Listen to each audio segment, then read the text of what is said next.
All right, so much for that rally that we had. We pretty much reversed Thursday's really good move higher with today's drop to the downside, especially on the NASDAQ 100. So I'm going to break down that move to see, again, this kind of really sideways action. You know, it appears that these really strong resistance levels are holding. So we're going to take a look for our trade idea, especially on a stock that actually is showing the pattern that I expect a lot more of the market to show. Eventually, as we go into this new week and the next week, we're going to talk about what my expectations are based off these patterns going into June expiration and then coming out of June expiration. And like I said, our trade idea on a big, large mega cap tech name that, like I said, is showing a bearish drop back down that I expect that we'll probably see this week on the broader market. And we'll talk about how to trade that. So let's go ahead and get started. Today is Friday, June the 3rd, 2022. This is the market outlook from MarketScholars.com. My name is David Settle. Hey, before we look at some charts here really quick, I invite you to subscribe to our YouTube channel. Mouse over this icon here in the right corner, bottom right corner of your screen. Hit the red subscribe button that pops out. Also, while you're down there, hit that thumbs up icon, comment on the video. Join our website at MarketScholars.com. There's a link popping out up there in the top right corner of your screen. Follow me on Twitter for more content between the videos, and join our Market Outlook Facebook group that we've created. We also invite you to like us on Twitter and Facebook here as well. You can see at the bottom of our blog post, just click on that heart or that thumbs up icon. And those go a long way. The more likes there are, the more our content gets out to all of our followers, and the more likely you are to see our content by interacting with us. All right, well, let's start off taking a look at the S&P 500 with the market forecast indicator. As you can see here, the S&P got above its 30-day moving. It's actually still above its 30-day moving average, despite the drop that we had on Friday. But it's only 0.5%, and you can see this green line. That's kind of the line you need to get across if we're going to change the trend. We need to at least get above that 2.5%. And of course, we were really close to changing the trend. We did get a new intermediate run there. We're not here. We're not getting enough of a rally to the upside, getting above that 30-day moving average. You can kind of see over here too, we just barely got above it, just barely by 0.07 of a point. Not enough, right? And that's kind of what we're seeing. Same thing on the down. When you're bullish and you're going to change the trend to the downside, you need to get down below the moving average by 2.5% or more. And that's what happened when we finally turned things around turn things down at the beginning of the year. The intermediate line is above its market sentiment line. It's out of bearish territory, as you can see here, but it's not in the upper half of the chart, so we don't have the dark green shading, and it's definitely not in bullish territory, like we even got over here. And so that was our expectation, right? Our expectation was the intermediate line would rise, that we'd get a near-term run, but that it wouldn't necessarily get into bullish territory, especially wouldn't do what it did here because of all the resistance we have. We have multiple layers of resistance here. The 23% retracement level of the post-COVID rally, the 38% retracement here in orange of the market sentiment decline, this year-to-date decline, this 38% retracement of the current intermediate decline that we're on right now. So all those factors all lining up in this area, as well as the moving average and other volume levels of resistance too. Much stronger resistance levels than we ever had in that March rally. So that's what's going to put a lot of pressure here on the S&P, and that's what ended up happening.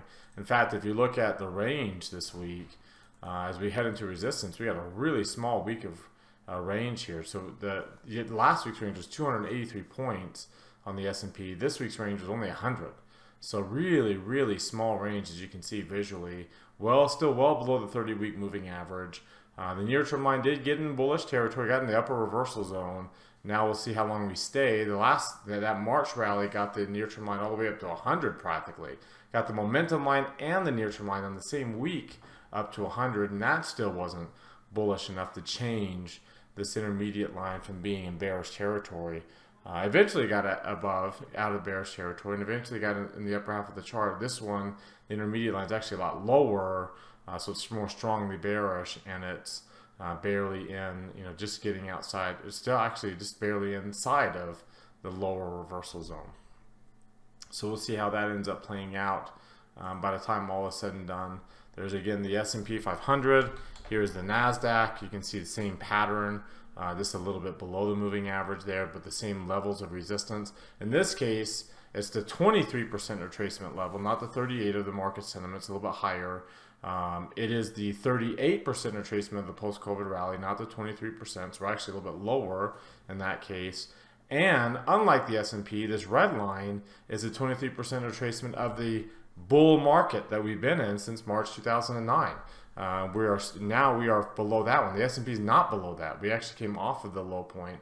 The Nasdaq and the Russell, as you can see, is below. So that's an added layer of resistance that the S&P doesn't have, that both the Nasdaq and the Russell have, including, again, that 38% retracement of the post-COVID rally, which is a much stronger resistance than the 23% line is. So again, all three of these indexes, and the Russell did get above its moving average by 2 1/3%, but again, not getting in strong enough levels to really change the trend yet, even though they're all above their moving averages. The other thing too, some of these other charts that we've been looking at to try to signal a reversal, you can see we did end up getting on the Russell a higher Hakinyashi close, but not on the S&P. The S&P actually got a pretty, we've had three transition candles in a row with the smallest body on this one, the smallest range on this one too, right in between this really this shrinking gap between the 20 and 200-day whole moving averages, with the the gap, where we're at relative to the 200-day whole hitting zero and looking like it's trying to roll back down, with that histogram falling back down below its moving average. So you can kind of see a little bit of a change in trend there. You can also see here from the stochastics, it got into the upper reversal zone, got above 80. Doesn't look like it's really trying to break through 80 too hard, and that would be bearish. That would be a bearish peak if you dip your toe in the bullish territory. Over here, it actually got in the bullish territory. The average got in the bullish territory, but that's most likely not going to be the case this go around. Let's take a look at the other weekly chart. You can see, after a transition candle last week, we got a bullish candle. So again, very similar to what we saw in March with the transition, the bullish candle. The PPO is still falling. And like I said, you're still below the resistance. You're actually the Hakinyashi candle got pretty decently big, considering it's. If you follow my cursor along to the left here, let me zoom out a little bit so you can see some more context. But if you follow my cursor to the left, here, let's do this. Let's change this line to 2.31 to see how big this particular candle is. Doesn't look very big, but when you look at it, that's about as big as we get, right? And they start to get much smaller. They don't necessarily go negative, but they start to get much smaller. And we've seen a few bigger ones, a few bigger candles in some of these other moves, especially coming off the COVID low. But the reality is this is a pretty decent sized candle for bullish candle for the S&P, and we're still below resistance. From a Hakinyashi, remember the actual candle was really, really small when you look at the range. Let's look at some of these other oscillators. So the DMI, we had been looking at this. The negative indicator did drop below 25, has actually continued to move lower. Unfortunately, the positive indicator, instead of getting above 25, has actually fallen too.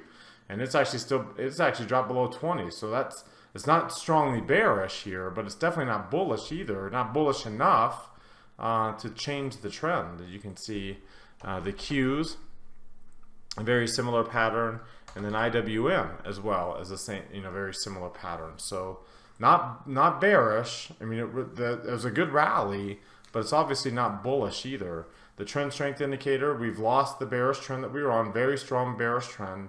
We've lost that. So there's a good chance that we don't necessarily start a bearish trend right now, but kind of fluctuate between the lows and the cloud and kind of stay here through June expiration in this area. Probably towards the low end of this range, but not necessarily like tanking or breaking down. I don't expect that we'll get a new bullish trend starting here, probably until after June expiration. But a move down into like 390 or into this area, that would be bearish from where we're at here, but it wouldn't necessarily be such a strong trend that we'd see that develop into a pattern down there at the bottom. The RSI, the RSI did not get in the bullish territory. It's forming kind of this false false bullish peak, a bearish peak in that case, and the CCI is back out of bullish territory itself, trying to get going to the upside and failing in that regard. You're still above the moving average, the 20, so you're still in the upper half of the bandwidth. You haven't broken into the lower quartile yet, and like I said, I don't know necessarily that we will. I don't think we'll, that we'll be too, that we'll get a strong bearish trend. I think you're gonna get plenty of red dots. The momentum has been positive, and we'll see how long and how big that positive momentum gets before we roll over. But I do think that with the declining Bollinger Band width, that it will stay inside these Keltner channels for a while, even with a decline, say down to this 393 area. By the time we get to June expiration, even if we kind of go up and down into that area, that's kind of what I expect. Before we eventually get a breakdown to new lower lows, but I don't think we're going to get that breakdown necessarily in the next week or two. If you take a look, but I do think that we'll lean more in that direction. As you can see from this two-line version, the histogram is rolling over. We've had a couple down. You can see the stochastics is also appears to be peaking in this upper reversal zone. The 8-day is crossed above the 17. That's why your MACD is positive. They're both kind of trying to figure out what to do with this 30. The price is above the 30, but not strong enough to get these moving averages blowing through here. And you can see the 50-day is going to be falling. See the value area for the 1-year chart is also at this level. The 50-day with a widening gap makes the 50 between the 50 and the 200. As that gap gets bigger, the resistance strength of the 50-day gets stronger to act as a resistance level. So that's going to be sitting there as well. So again, multiple pretty strong layers of resistance around this 420 area down to 415. That's what's going to be putting pressure on the S&P and why it's a little bit more difficult to finally get through that spot. The weekly chart for this, you can see again, we basically are at the 8-week moving average. You're not going to be anywhere close to changing the trend, so you're above the 17-week with the blue line down here crossing its moving average. We did get that for a couple weeks here in March, and the MACD got above its moving average, didn't get it positive, and but it didn't last, right? We were right back below it a few weeks later, and we need to get above that line and stay above that line. If you take a look at the 3 green arrow chart from this perspective, you can see we've had we've had green shadings for a couple of days. We've had green shading again for a couple of days. It's been 5 days total, with 1 day in between with one red arrow. You can see you got about 5 days total here too, and you only had 1 day on the Qs.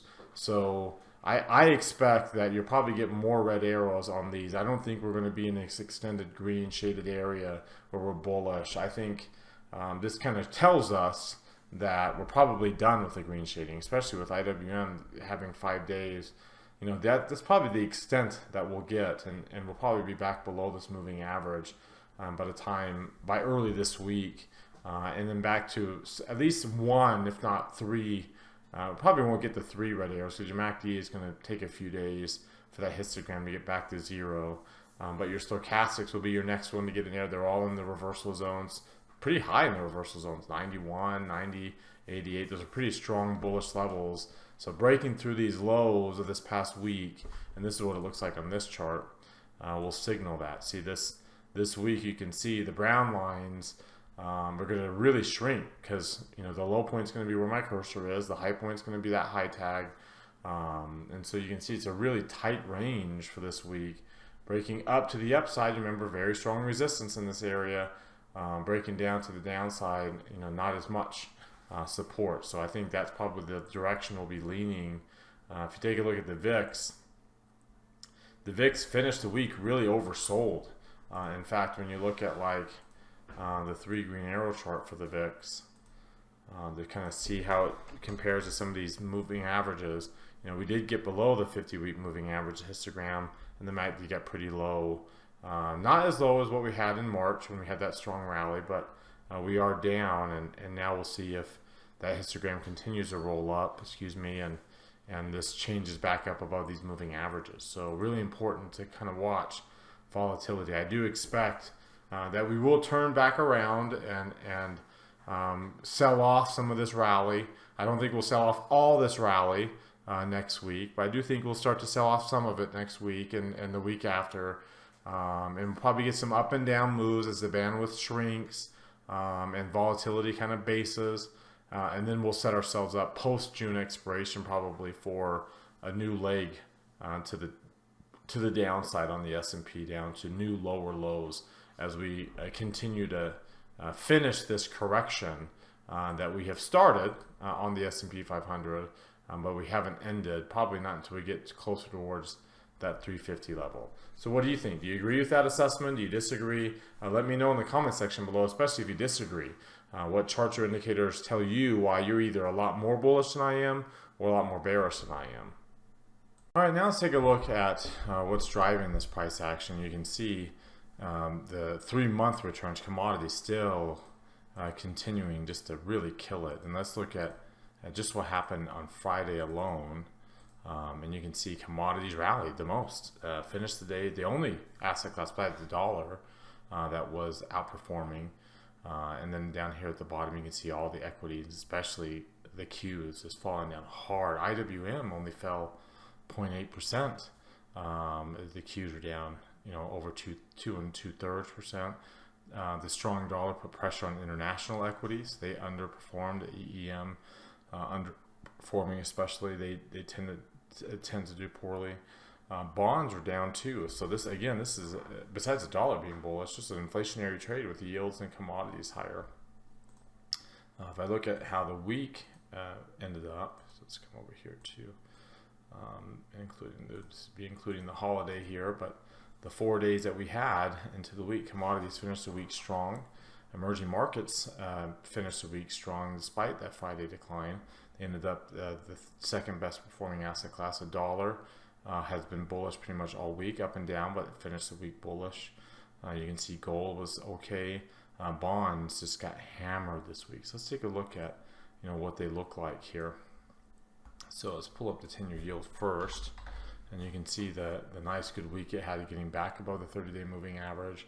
There still is some convergence going on here. I just don't think, I think that that yields aren't going to necessarily drop. It's going to be hard for them to drop with the Fed raising rates.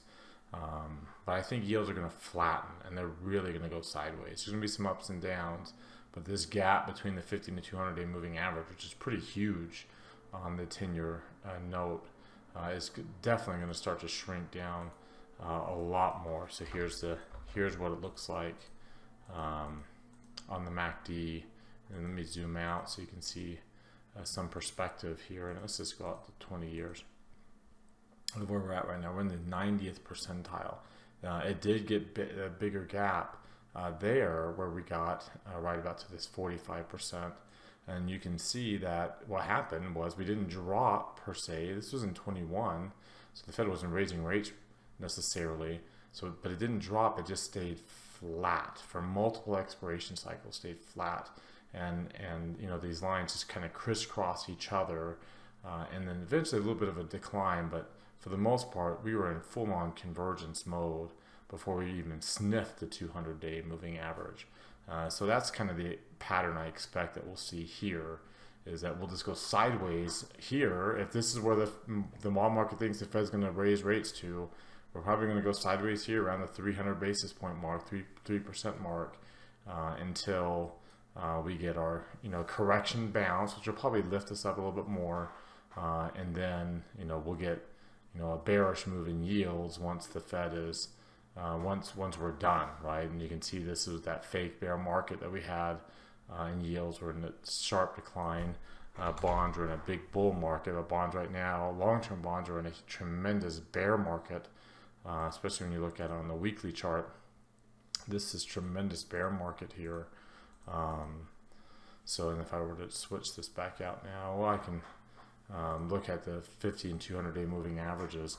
The 50 is just barely about to cross the 200-day simple moving average. That did cross over here a couple of times. So in 2013 during QE3, and again in 17 and 18, going into that bull market for bonds from the fall of 2018 on.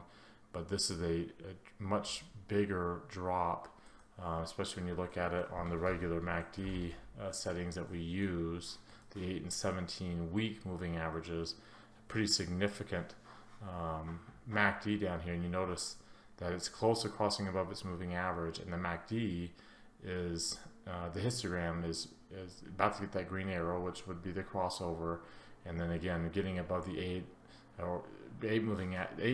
week moving average would start the convergence, right, and then get like you have here, and then getting above the 17 week with the MACD positive would get us, the histogram positive would get us the move to the upside. And obviously we're close to the 17 week. In fact, when you look at just how far away price is right now from that 17 week moving average, if I were to zoom out, you know, again, this was the biggest drop that we've had, that TLT has had, away from its 17 week, and it's still, even at current levels, pretty darn low. So again, that we got to get above the 17 week before we get any kind of bullish. You can see when it's green here, before we get any kind of bullish pattern developing in bonds. The other pattern is the dollar, and it's best to look at the dollar, try to look at the dollar against another currency, and this is the Japanese yen.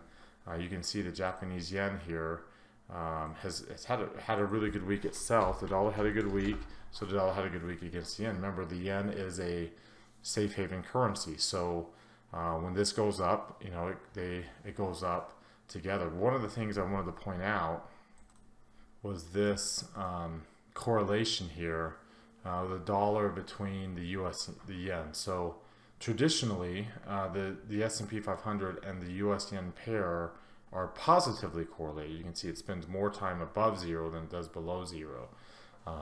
Lately, it's been spending a lot more time below zero and making some negative correlations. But again, the yen, which is the quote currency here, is generally negatively correlated with the S&P. So that means this pair, the US dollar, would be positively correlated. And that was the case when they both rallied in 2021. But here at the beginning of the year, you can see the US yen just took off like a rocket, while the US yen pair dropped to the point where now, it's one of the most negative correlations we've seen in years, going all the way back. And once here at the end of 2020, when that correlation fixed itself to the positive mode, they both rallied. So the US yen was coming off of a major low point, and the market continued to rally. Well, here, if that's the same thing that's going to happen, if this is going to roll up, then again, you'd expect the market to keep doing what it was doing. It's dropping right now, so you'd expect it to keep dropping, and you'd expect the yen to make a major turning point. In this case, that was a major low point because we had been declining for years. This is a parabolic peak. You would expect that to be a major turning point to the downside. So if we're going to reverse back to a strong positive correlation, which is typical, that means both of these things are going to come down. So the dollar will start to drop relative to the yen and kind of fix this parabolic. And it does kind of look a little bit like a parabolic peak, kind of like a parabolic move and then a much slower move. We'll see how this histogram holds up.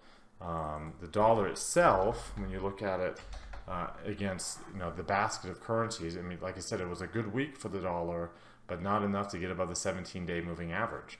And you're kind of converging there with the 50 looking to break down. And again, there's not any volume below this 23% retracement or where the 50-day moving average. So you break down, you can break down hard. And again, the dollar is positively correlated with the S&P, which generally is the case. And so at least against like the yen. So if that happens, especially considering that it's gone, it had gone parabolic, you'd expect this to be a bearish break for equities if the dollar were to break down against some of these currency pairs, especially like, again, the US dollar, the Japanese yen, as well as the franc. And you can see the franc, there's just no strength in the dollar, and the franc is looking like it's trying to kind of reverse the parabolic move. It already has reversed quite a bit of it, and looking like it's trying to turn back down with that MACD going negative, and the stochastics rolling over and coming back down towards that 200 week, if not back below the 200 week. And the franc would also be considered a safety currency against the dollar in particular. Let's take a look at the commodities. We saw what a great week we had in commodities. It's a really, really good week, and it's been a good year to date for commodities. Just really absolutely killing everything else. When you look at the asset class comparison chart here, right here, and you do a year to date instead of just a 1 year, but you do a year to date here. Again, 45% rally in commodities practically.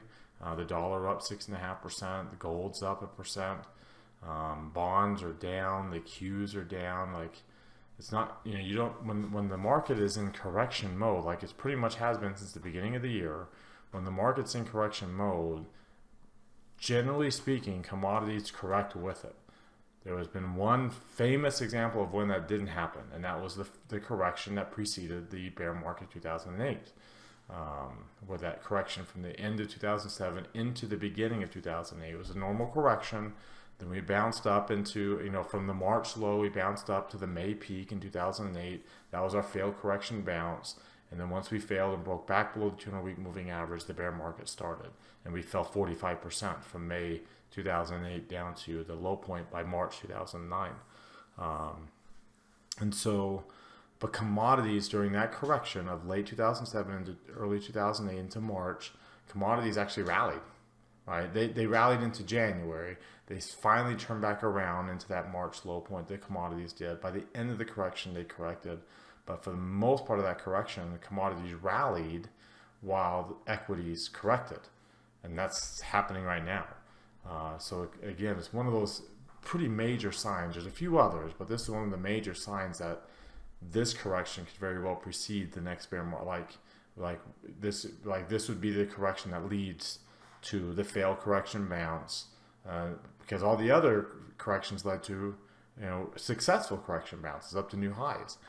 You would not expect this one to go up to new highs. You expect it would fail based off this relationship among other technical signals, and then go down and start the actual bear market here, probably by next year. Is when we would have the failed correction bounce, and then the failure back at the 200-week moving average and the breakdown. That would lead us to our bear market. Let's take a look at how the sectors perform. So let me bring up the sector performance here. Let's also take a quick look year to date, since we're kind of on that mode. Energy up 60% year to date. Utilities up 4%. Staples down 4%, the embargo market down 13%. There's XLK, CNY down 20 to 25%. Typical correction that energy is not been taken a part of. So again, it kind of gives you an idea of what kind of market we are in right now. When you look at how things performed this week, of course, energy had the best week. Industrial's doing pretty well, but everything else relatively flat.